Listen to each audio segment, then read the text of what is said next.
So, the biggest and most exciting concentration of The Last of Us news since 2016, at least from where I'm standing, came out of nowhere earlier today. Man, it's been weird ever since E3 just kind of disappeared. Hey stragglers and tourists, my name is TheiPadCat, and how cool is this?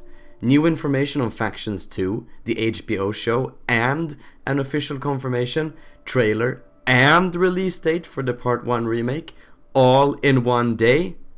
I can't even remember when I was this excited for The Last of Us.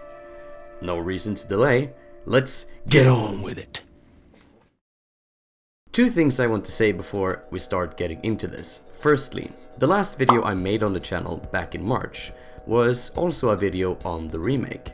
It was quite in depth and discussed the leaks and rumors that had circled around until that point, but more importantly, my opinion on the idea of a remake and the general community sentiment around it. These are things that have not changed the past few months, and so they will not be covered in this video. Secondly, the other two bombshells in this info dump are focused on the HBO show and Factions 2. And while they're very exciting topics, especially Factions, I want to make dedicated videos on them, and thus they will not be covered here either.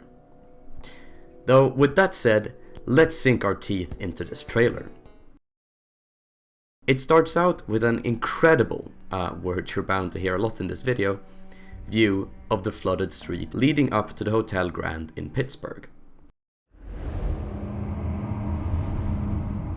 So why'd you leave Boston? This is where we first encountered the Hunter Humvee, as well as the location of both the end of the very first reveal trailer for the game from back in 2011 and the location of the 2012 gameplay demo. It's also one of the more open areas overall in Pittsburgh, stretching for a good part of the street. Hopefully, the promise of better exploration makes this even better. We then continue to a stunning shot of the UEC campus, with the statue of presumably its founder, A. Rodriguez, and a plaque beneath him. In the first game, as far as I remember, this plaque is not really that readable, but here it looks readable if we were to get close enough. Now, I know most people probably don't care too much for fictional university pre-outbreak lore, and while I have to agree that I too am not incredibly excited for it, it is nice that the UEC will have a slightly more fleshed out story. What's more exciting about the plaque being readable is that a ton of previously illegible newspapers, ads, information plaques, and signs throughout the game will probably be readable, which means space for tons of new world building lore without hurting the previously established lore that was already there. Before, things like newspapers were used for jokes and references, since they were so low resolution. Only by zooming in and making a real effort to make things out could you actually see what they read. My favorite is probably that newspaper saying that Justin Bieber had been cast as Nathan Drake in an upcoming Uncharted movie. But seriously, think about how much we could learn of the world in The Last of Us, or even just the local areas that the game takes place in, from this.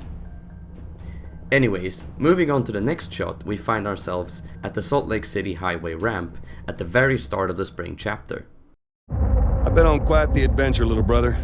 As every part of this trailer, it looks absolutely incredible with those Part 2 engine graphics. We can see the RV with a heartbreaking and gruesome family story behind it, as well as the bus with the airline ad that we can discuss with Ellie.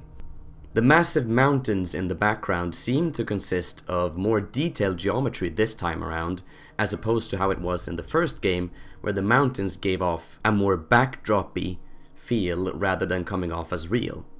Hopefully the backdrops in the rest of the game have also gotten similar touch-ups, like the buildings in Austin in the Prologue, which in the original game are just cleverly placed sprites rather than actual models. After this, we get to see the familiar and ominous sight of the operating room at the end of the world. I would assume this part of the remake was made in tandem with Part 2's many flashbacks, and it wouldn't surprise me if they are actually one and the same. Other than that, there is not really much to say, since again, we've already seen this upgrading part 2. Moving on, we get our first glimpse of Joel and Ellie from the very end of the university chapter at the end of Fall. I reckon it's got something to do with that girl. While the character models and most of the environment looks really awesome, the grass in this frame really caught my eye. Again, this is probably reused assets from part 2, where the bulk of the game takes place sometime in spring/summer. There is nothing wrong with how it looks on its own, it's super well made and fits in part 2. But in this shot it looks kind of out of place. The rest of the scene has this bleak fall vibe, with fog in and around the trees, snow falling, and the colors of the leaves. It might sound uber nitpicky, but it feels too green to fit the feeling of the scene.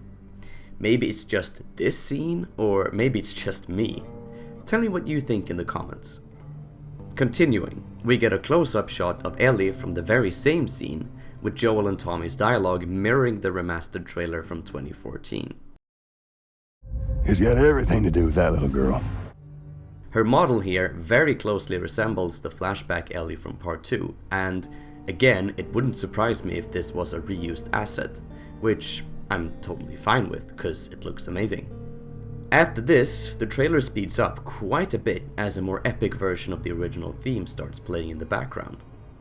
The first really short shot we get to see is Joel protecting Sarah from their infected neighbor, Jimmy, from the game's prologue. Which is the only shot of the prologue we get to see in the trailer. Since we didn't get an updated version of Sarah in The Last of Us Part 2, it'll be interesting to see how she looks with the new face style Naughty Dog is using. This shot, however, does not reveal much. What we can see, however, is some amazing reflections of Joel's office in the patio door that is not being smashed by Jimmy. Which makes me wonder if this remake is using some sort of global illumination, or if this is just a very good looking screen space or planar reflection. I for one hope we'll get some ray tracing action, especially since this is coming to PC sometime in the future as well. Moving on, we get an extremely brief shot of Joel from the Outskirts chapter, standing in front of the bridge below the infamous Goldstone building, or, well, the leaning skyscraper. Probably from the cutscene in which Ellie explains her bite to him and Tess. Since this shot is less than a second long, there's not much to look at other than the Part 2 engine really shining in this dark and rainy environment. Which is not all that surprising considering how dark and rainy Seattle was in Part 2. It'll be interesting to see how the urban areas in Part 1 will differ in look and feel from Part 2 in the same engine. The next shot is from the cutscene in which Ellie daringly jumps off the Fort Duquesne.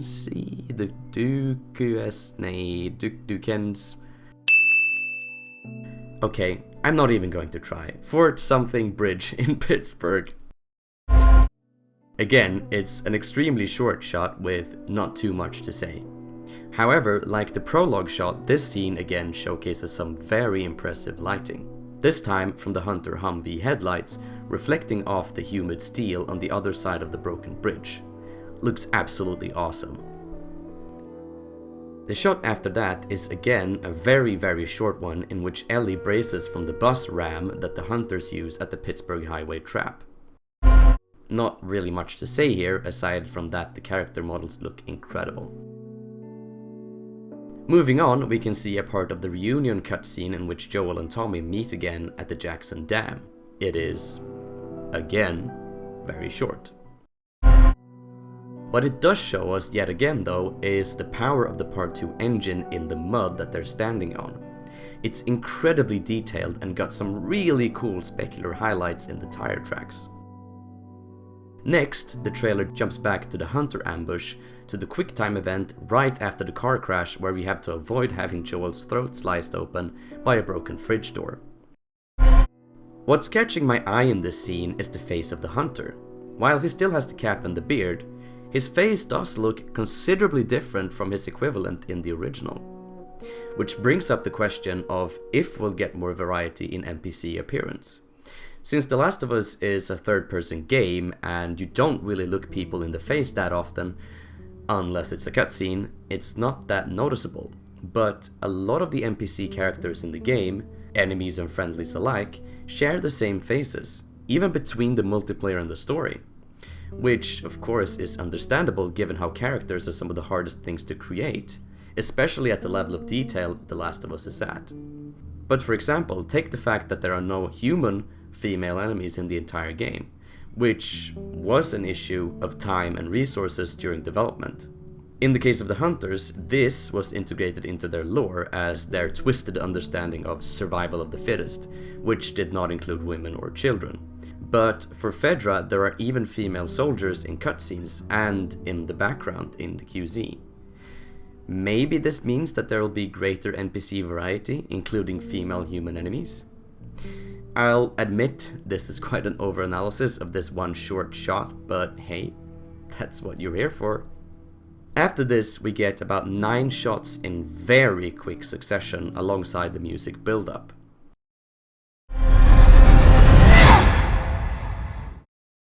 Ellie drawing her bow as David and James sneak up on her after killing the buck.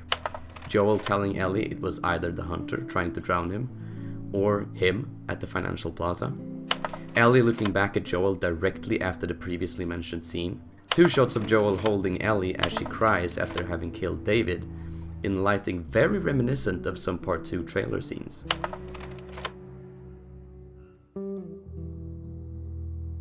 Ellie fleeing David right after having killed James. Another graphically amazing looking shot of Joel in the Outskirts chapter at the very end of the cutscene where Ellie tells him and Tess about the bite. Ellie looking at Joel right after she saves him from the hunter trying to drown him. And a shot of Ellie hacking David to death with his machete, with absolutely amazing lighting from the fire in the background. After the build-up, we get a replay of one of the most graphically impressive scenes from the entire original game. The Pittsburgh highway ramp and drive into the city. You know, I've never been this close. It's crazy to me how good this looked on the PS3 9 years ago. I mean, just compare the two. Sure, the new one looks better, but this is on modern hardware 2 generations later. Though the most obvious piece of exciting information in these shots is, of course, the release date of the game. September 2nd, which is only 84 days away at the time of writing this. Isn't that insane? Though veteran Naughty Dog fans like me will probably keep their excitement in check when it comes to that part, considering the countless delays over the years. Moving on, we get almost all of one of my favorite scenes in the entire game. The Boston skyline overlook, where Joel asks Ellie if it's all she were hoping for. It's the outside. So is that everything you hoped for? Again, what instantly stands out in this version in comparison to the original is the lighting. It looks incredible and adds so much depth.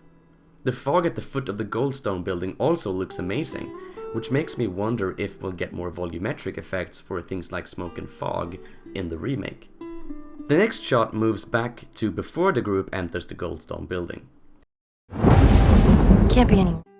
Here we can really see how the weather effects have gotten a huge upgrade since the original. It again looks nothing short of breathtaking. One thing that particularly caught my eye here though was the piece of wall from the Goldstone building acting as a ramp leading up to the subway overlook. I mean, just look at how incredibly detailed it is here and compare it to the original. There was barely any foliage and it was basically just a flat surface with a texture. Amazing how massive of an upgrade this is going to be. The next shot fast forwards to our first real encounter with a clicker, where we learn how to distract them with sound, and it cleverly intercuts. Is that a word? Anyways, it cleverly intercuts with the actual first encounter we have with a clicker after opening an office door and getting thrown to the ground by one. What's out there?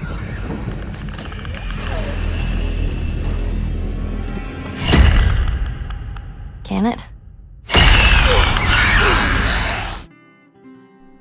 The gruesome detail on the clicker's skin is awesome and makes them way more disgusting and terrifying than they already were. We then cut to a still shot of a wall in Bill's town saying "No trespassers" with the overlay "The Beloved Story." Shortly after which we hear the totally best characters in the franchise voice. I mean, the only reason this trailer is not an 11 out of 10 is because they didn't include him saying "let's get on with it." Anyways, as he starts speaking, we see the scene at the climax of Left Behind, where Ellie and Riley dance in the electronics store. Once upon a time, I had somebody that I cared about. Which is here to show us that again, like with Remastered, this version of the game comes with Left Behind pre-packaged. Also remade in the Part 2 engine, of course. While the light looks really awesome, doesn't it look a bit dark? Weren't all of the other screens lit as well, or am I just not remembering this right? Anyways, after the Left Behind scenes, we get a shot from the choice sequence at the ranch. And in this world, which I have got to say is probably the best looking scene from the entire trailer. I mean, this looks so good you could mistake it for a photo. The lighting is absolutely, breathtakingly incredible. It follows up with the in-game follow-up shot where we see Ellie's visible disappointment and sadness after the argument at the ranch in even better detail with the new character models and animations. Then we get a shot of the best character ever. It's good for one thing. Which now looks almost exactly like the actor who plays him, William Earl Brown. But sadly, it cuts off mere seconds before we get to hear the most iconic line in any game ever. Yes, I'm totally serious. But for real though, if Bill and Tess are anything to go by, other characters we haven't seen yet, like Henry, Sam, and Sarah, are going to look incredible as well. As Bill says his piece on having partners in the apocalypse, we see a scene from the Lakeside chapter where Joel is recovering from the rebar at the university having impaled him. Get you killed. What looks kinda weird here is how the top corner of the mattress is reflective, kind of like it's made of plastic or something, while the texture looks like it's supposed to be some sort of fabric. I mean, I know it's extremely nitpicky, but there's literally nothing else to criticize than tiny things like this. I mean, calling it weird might be an overstatement, but eye-catching, I guess. After that, we get another still of a barbed wire gate at which I assume the Jackson Dam, with the text "rebuilt from the ground up for PlayStation 5. The only other thing here to say is that it's maybe a bit weird that they're not mentioning PC until the very end. I mean, if this is not exclusive, why act like it is? The next scene is from the climax of the fight at the ranch right before Ellie brings up Sarah to Joel. Take care of myself. How many close calls have we... Not much to say about the scene itself other than that this room might be one of those rooms that benefits from upscaled posters and such that I mentioned at the beginning of this analysis. It'll be interesting to see. Moving on, we get our first real look at Fedra in the form of an infected soldier at the Boston History Museum garage, where Joel gets something on his shoe. We had? You got something on your shoe. The most interesting things to notice here are the updated Fedra appearances, which makes me excited. In my original video I mentioned that I did not want them to change any established lore to better fit Part 2, but in this particular case I think it might be better because of inconsistencies and weird things that existed back before Part 2 even existed. If we look at the soldier's arm patch, we can now clearly make out the new Part 2 Fedra logo, which without a doubt clears up the name inconsistency. In the original game, Fedra is called both the Federal Disaster Response Agency as well as the Federal Disaster Response Administration. In Part 2, it was only the former, and since we now know the former logo will be used, this inconsistency is thereby cleared. Another thing about specifically the arm patch that was quite weird in the original game was its logo. It wasn't the Part 1 Fedra logo. Rather, it was a logo that was quite low resolution and only mostly resembled the Finnish police forces logo. of all things. There was no explanation for this logo anywhere in the lore other than that due to resource shortages the soldiers started using police gear, but it still doesn't explain why those would come from across the Atlantic from a tiny Nordic country. The other thing that I'm slightly more iffy about is the bulletproof vest saying just Fedra and not Army. This is most likely due to corpses of Fedra soldiers found in Part 2 having this design on their vests. I have a series that, still unfortunately, only has one episode on Fedra lore in which I discuss the apparent ghost of the old US government that is left in Fedra. One theory that I go over there, which I think is very interesting, is the fact that Fedra and the army seem to be separate entities. This theory was in part founded on the army patch on the soldiers' uniforms, so it doesn't really work if they're removing it, which sort of changes the lore. To be fair though, the patch was only visible on the uniform, not the vest, so it's possible that the army patch is still there under the vest in this shot, and that we just can't see it. However, considering that the original vests had no logo either, and the arm logo change, it wouldn't surprise me if it wasn't. Anyways, moving on from that overanalysis, we get to the scene where Joel and Tess try to pass checkpoint 5 to get to Robert, right as it gets attacked by the fireflies. Some of the questions I just raised in the previous shot might have been answered here, but unfortunately Joel obscures the only two soldiers in the shot. Nevertheless, I'm really glad to see more Fedra. They look awesome, and they seem to be mostly true to how they were in the original game. Next up, we have another longer shot of the Financial Plaza overlook after Ellie saves Joel from the hunter drowning him. Not much else to say there, really. I get into trouble down there. The next scene is the start of the hectic survival sequence that Ellie and David have to go through at the start of the Lakeside chapter, where a clicker bursts into the shack that they're keeping the buck in through the door. You make every... After this, we cut way back to the Pittsburgh ambush where we again get a close-up of one of the enemies, showing the huge touch-up that they are getting with this remake. I mean, just look at the difference here.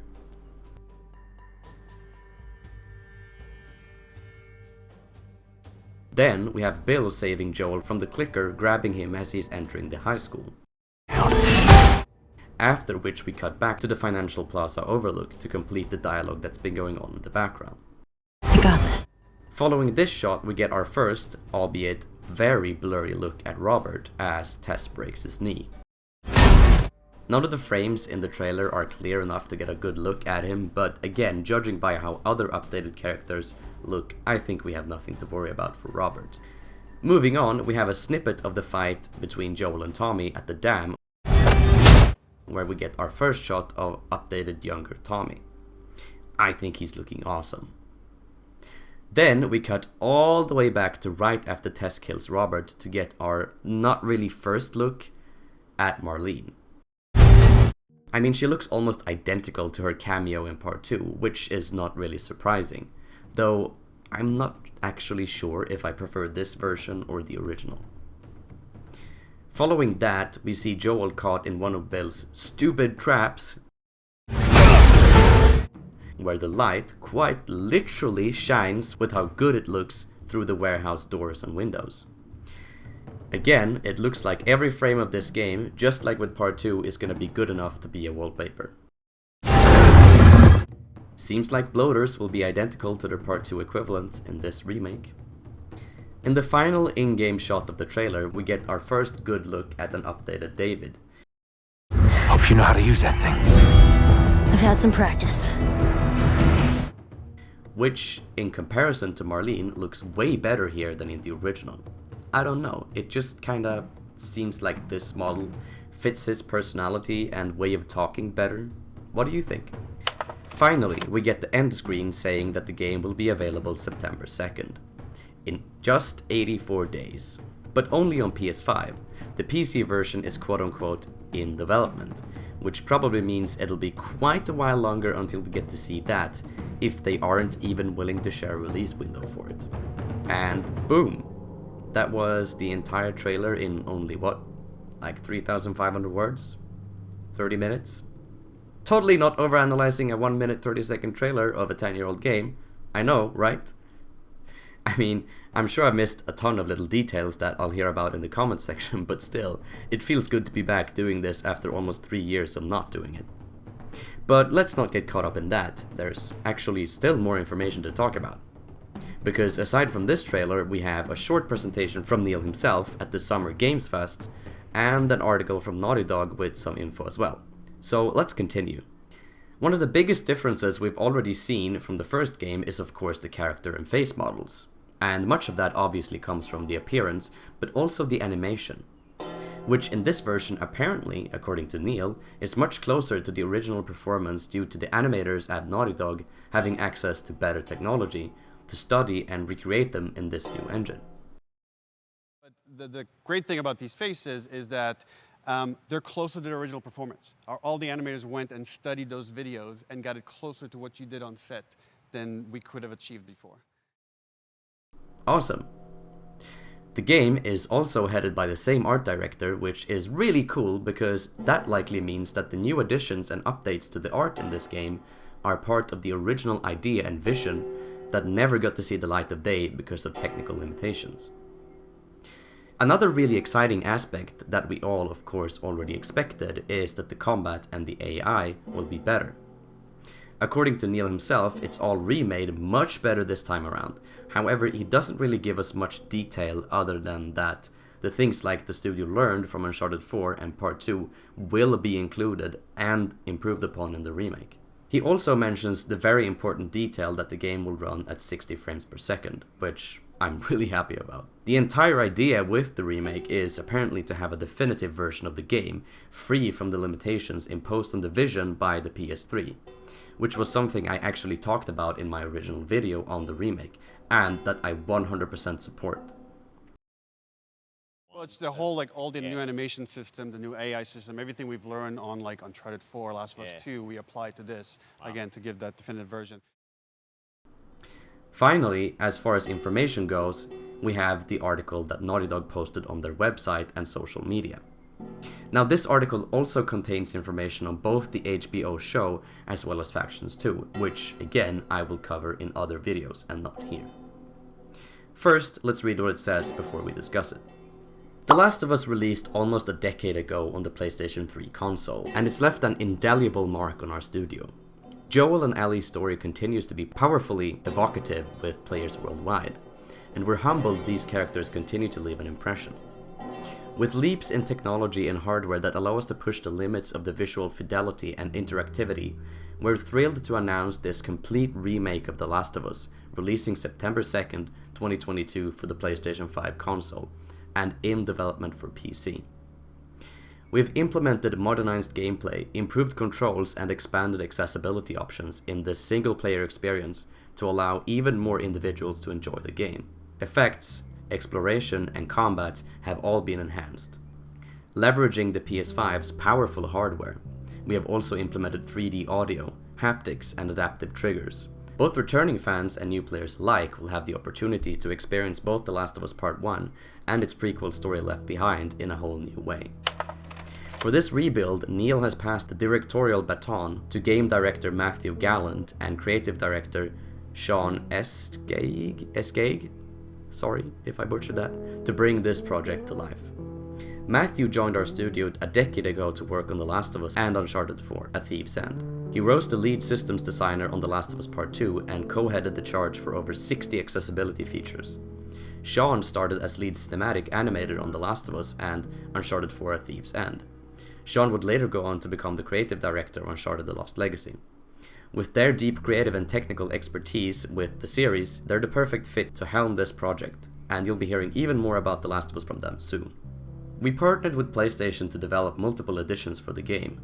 The Last of Us Part 1 Standard Edition, Digital Deluxe Edition, and the Firefly Edition. The Digital Deluxe includes an early unlock of the following in-game items: increased crafting speed skill, increased healing speed skill, 9mm reload speed increase upgrade, rifle clip capacity increase upgrade, explosive arrows gameplay modifier, dither punk filter, speedrun mode, 6 weapon skins: black, gold 9mm pistol, silver filigree 9mm pistol, rubber tactical shotgun, sculpted oak shotgun, Arctic white bow, carbon black bow. The Firefly edition, which is available in the US only, includes the in-game early unlock bonuses featured in the digital deluxe edition, as well as a steelbook display case and The Last of Us American Dreams comics 1-4 with a new cover art for each comic. If you pre-order any edition of The Last of Us Part 1, you'll receive the following in-game items: bonus supplements to upgrade your skill set, and bonus weapon parts to upgrade your arsenal. We are looking forward to sharing even more over the coming months leading up to the release of The Last of Us Part 1. Your love and passion for our games are truly inspiring, and we're immensely proud to share this experience with you. Endure and survive. While all of that is interesting to read about, most of this we already knew. There are, however, some things that stand out quite a lot that aren't really mentioned anywhere else, at least not yet. Firstly, we have the line, effects, exploration and combat have all been enhanced. While this is just a single sentence without any further explanation, it has me incredibly excited, mostly because of enhanced exploration. This was my #1 want for a remake of this game. And because of the fact that Neil specifically talked about the fact that this game is Naughty Dog's unimpeded vision of what The Last of Us was supposed to be all the way back in 2013, I am interpreting this as those cut areas from levels that I've shown multiple times in previous videos will be in this game this time, meaning much larger levels to explore and potential for environmental storytelling and world-building lore. I could not be happier. Of course, it's not actually confirmed, but judging by how they're putting this together and how they're talking about it, it might as well be, at least in my book. Secondly, we have the more confusing part of this article, and it's the pre-order bonuses and the customization features. I mean, customization in The Last of Us was not really that big of a feature. In story mode, it was completely missable unless you utilized the bonus mode where you could purchase shirts and backpacks with bonus points to alter the appearance of Joel and Ellie. In Factions mode, all you could do was pick a helmet style and a mask style and make an emblem of pre-existing sprites. Weapon skins didn't exist in either story or multiplayer, yet here the entire allure of every mentioned edition, aside from the Firefly edition, is supposed to be these weapon skins. I mean, they look cool and all, but I'm not sure how well this fits into the appeal of The Last of Us. Then what I really don't understand is the bonus supplements and weapon parts. Why would you want to skip progression in a single player game that most people only play perhaps once or twice? I really hope there's a way to avoid these bonuses for those that want to. I mean, I'd rather not start out with the best upgrades right off the bat. We can also see two entirely new things. Number one, Exploding Arrows gameplay modifier. While at first glance this might seem like the exploding arrows from part 2 might be in this game, the wording of gameplay modifier to me sounds like a cheat, bonus, or a fun thing that you activate to change up the gameplay, like the filters and bonus shirts, rather than an actual change to the original bow and gameplay. Speedrun mode is also something that is mentioned, that you can get early access to by pre-ordering. Now, I'm not really a speedrunner myself, so I'm not sure how useful it'll be for me, but I wonder what separates it from just regular gameplay. Auto-skipping cutscenes? Timer in the corner, maybe? I don't know. There's also the Dither Punk filter, but I'm not really sure whether to classify that as a new thing, since filters were there before too. Anyways, I think that was all I had. As I said earlier, for a discussion on the idea of a remake and my wishes for it, I already made the last video, so if you're interested in that, check that video out. As for this video, what did you think of the trailer? Will you be getting the game? Tell me in the comments down below and let's discuss it. And until next time, have a great day.